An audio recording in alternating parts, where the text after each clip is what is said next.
Initial parts of your investment should be growing to increase your skills. If you were saving, $500 a month, there's nothing wrong with that. But I would be actively investing that $500 in the beginning into making my skills more valuable. If you develop the skill of selling, which might take you 2 years, you can go from making $60,000 a year to $250,000 a year or $500,000 a year just by earning that one skill. You're the source of where all the money comes from. I've spent every dollar I possibly could gaining access, getting mentorship, getting coaching, getting programs, buying courses, buying books. If I can improve me as the machine that generates all the flow of income, then the rest of the stuff becomes easy. I 100% agree with Alex Hormozi. He's one of the GOATs on the internet. He's made over $100 million.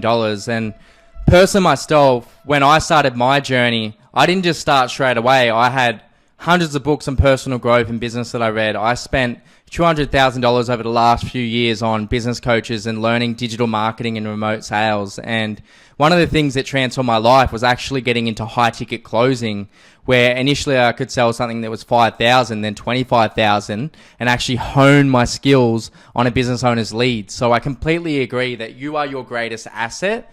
The more you learn, the more you earn. So you need to invest in yourself.